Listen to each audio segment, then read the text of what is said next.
Bonjour et merci d'être là aujourd'hui avec nous dans votre émission inédite Le secret du bien-être. Nous avons vu dans les derniers numéros qu'il était bénéfique de pratiquer une activité sportive et qu'il valait mieux choisir l'activité la mieux adaptée à son cas. Nous allons voir maintenant comment certains paramètres peuvent vous démotiver dans cette démarche et comment y remédier. Nous sommes allés voir Jen, coach sportif à Jarry, pour nous en dire plus.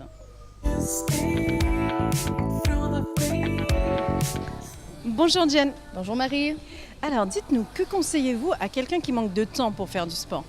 En fait, moi, si vous manquez de temps, je vous conseille fortement de faire des petites séances de 30 à 45 minutes maximum, mais de très haute intensité.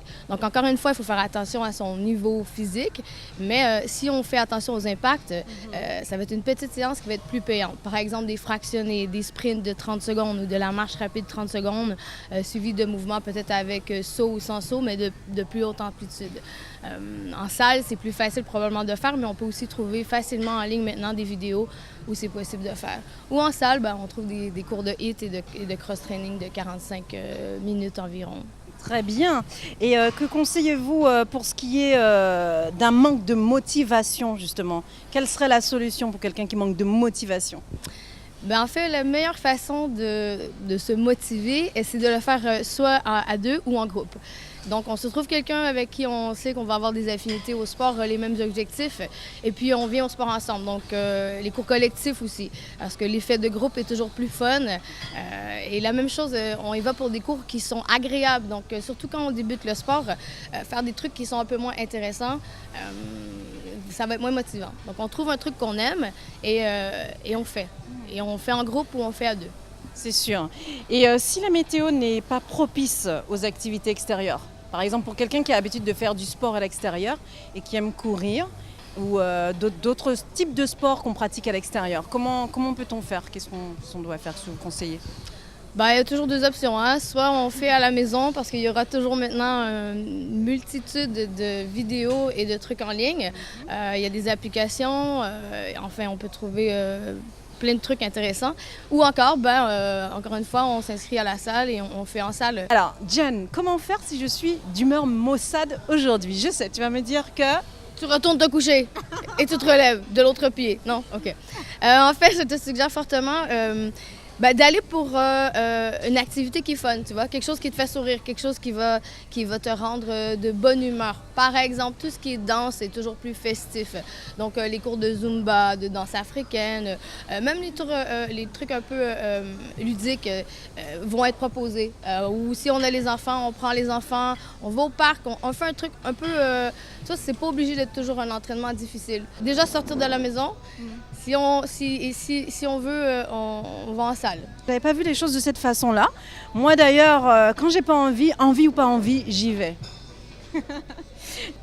Dernière question, Jen. Je ne parviens pas à rester toujours assidue. Que dois-je faire?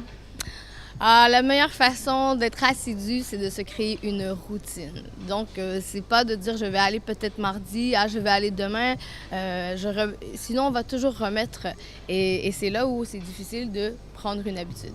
Donc, si on fait une routine, on dit moi je viens les lundis, mercredis, vendredis, où je fais le sport, des journées précises, où je choisis des plannings de cours et je choisis des cours précis, par exemple, dans une salle de sport, ça va être beaucoup plus facile.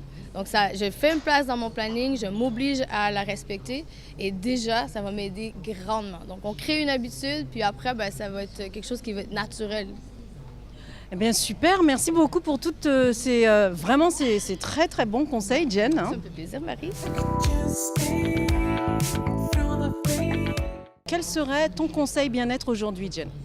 En fait, mon conseil bien-être, c'est sortir de la maison. Donc, on ne reste pas à la maison. Il y a toujours une excuse pour dire je ne vais pas à la salle. Tout le monde sort dehors. Donc, on prend ses baskets, on va prendre une marche.